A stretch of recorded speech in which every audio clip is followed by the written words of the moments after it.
Hey guys, welcome back to Finance for Firefighters. Today we're going to talk about autos, specifically what's wrong with the fuse box. So we've gone over some of these episodes before discussing how large purchases and large expenses can add up more than you think over time.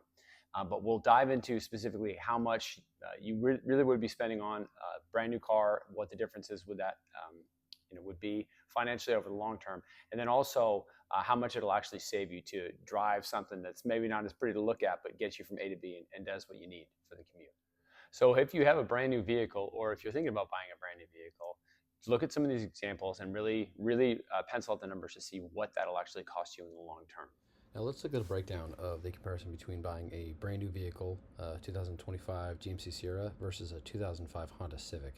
And we'll just split the cost down for what you're actually paying for each one of these. So for a 2025 GMC Sierra, over a 5-year period, we're going to say that the MSRP is about $60,000. If you're getting a loan for it, we're going to say about $6,600 in interest.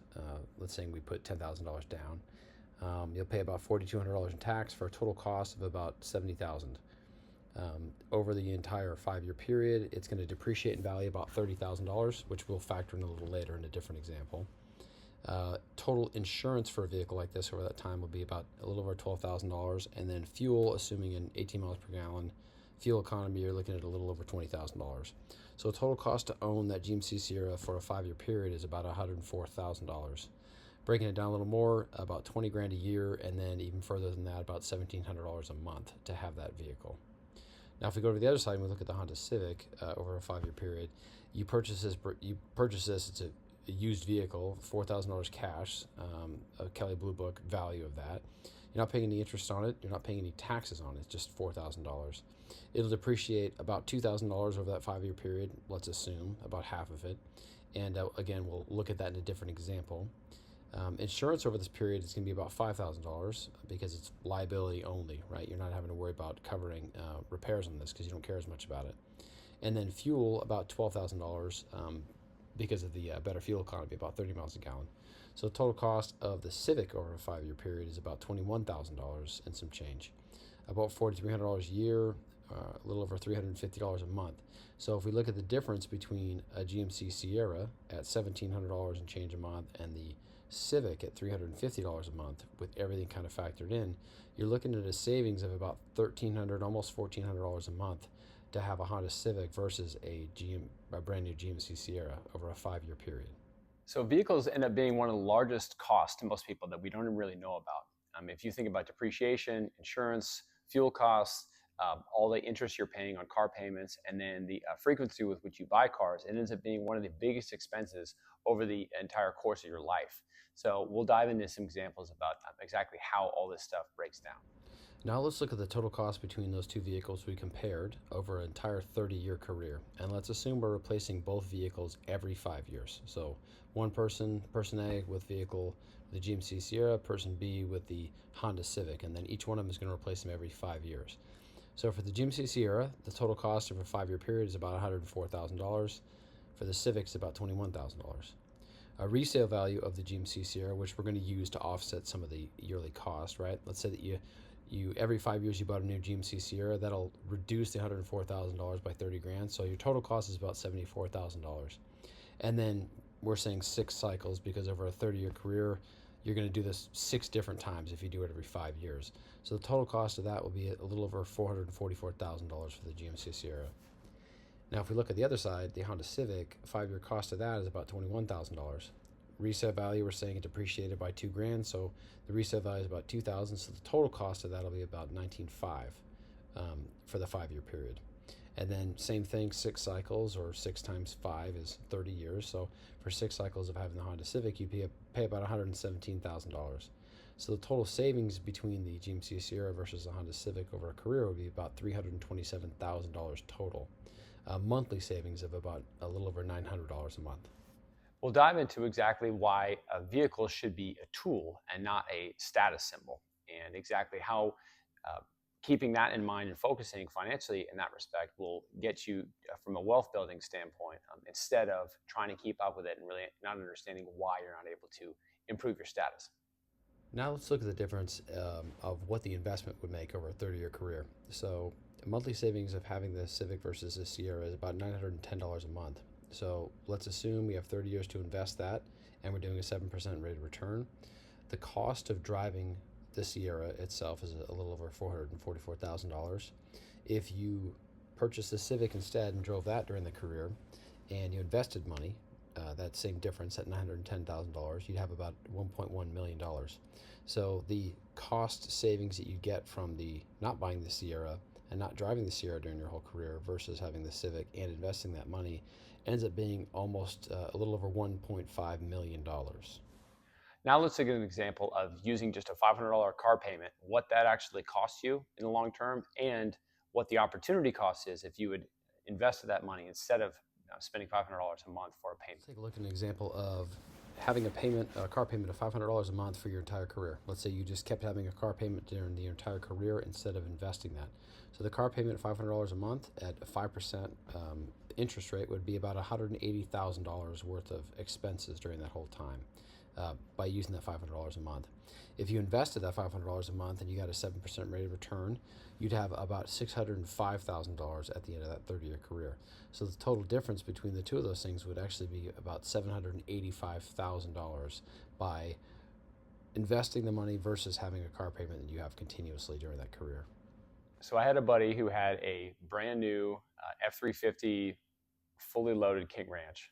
His car payment was $1,100 a month, I believe it was. And he and his wife were looking at purchasing a new home. But as far as the numbers were going and crunching, they weren't going to be able to afford both of those things. So what did they end up doing? Well, they ended up deciding that by selling that pickup, getting rid of that car payment, and buying a used vehicle for the time being was much more effective for the long term. By getting rid of that $1,100 a month payment on the truck that was really an asset that just depreciates over time, it loses value over time, they were able to sell the pickup, buy something used, and then have the difference of that go towards their mortgage payment.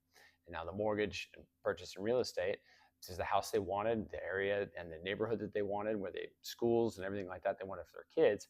And that real estate will appreciate over time, so it will gain value over time. So from an investment standpoint, sacrificing that brand new, perfect, pickup that can do all sorts of stuff and has all the bells and whistles, brand new car smell, all that stuff, by getting rid of that and purchasing the home, they put themselves in a much better spot financially. Now this is, I think, 5-6 years ago now, and the value of that home has gone up significantly since then.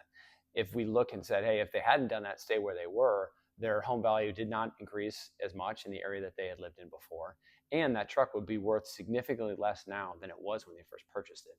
So if we draw a comparison to our job, right, we look at things that we value. We like things that are practical. We like things that are reliable. We like things that are consistent, right?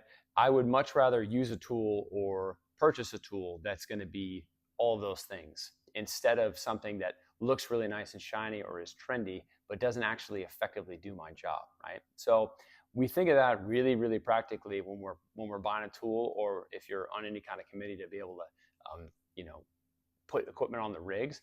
But if you're doing that even on your own, especially if you're buying like your own Halligan or your own tool that's coming, you're going to do your research and you're going to find something that's reliable, that's practical, and that actually does the job that you need it to do. So if you think about purchasing a car or a vehicle in those same terms, that's really the best way to look at it to get the most value for you. And then if you're not wasting money on purchasing vehicles every few years, you are really going to be able to see the long-term effects of what that's going to do for you for wealth building and stability for your family's finances. A good rule of thumb is if you're going to purchase a car or a new vehicle, is to keep it for at least 10 years.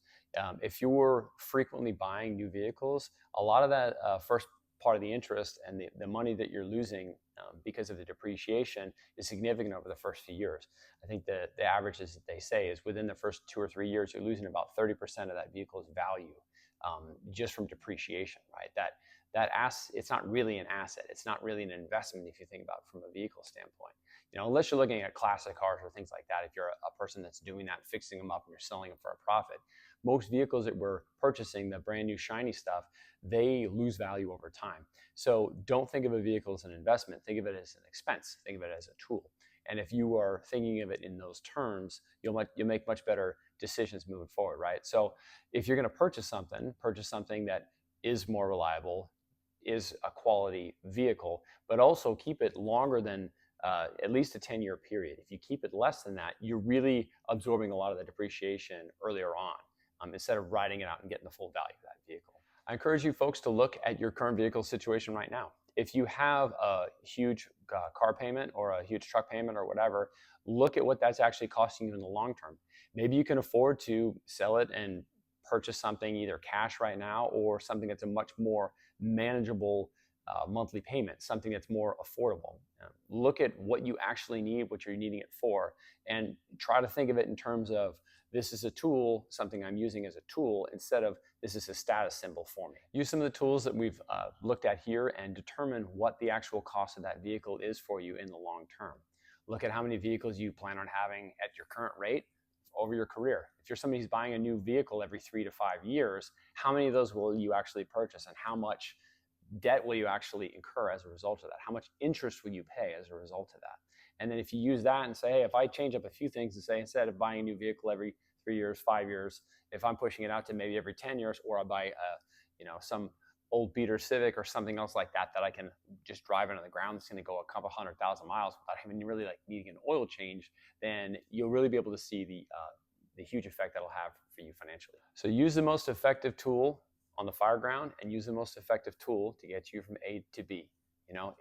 If that vehicle is the one splurge that you have, great.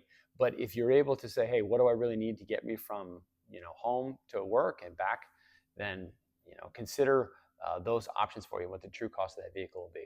Nothing wrong with driving a box. I personally love the idea of it. Thanks for joining me on Finance for Firefighters. Same as always, leave a comment below if you have any. Give a thumbs up if you like it. Hope you guys have a good shift. I'll see you in the next one.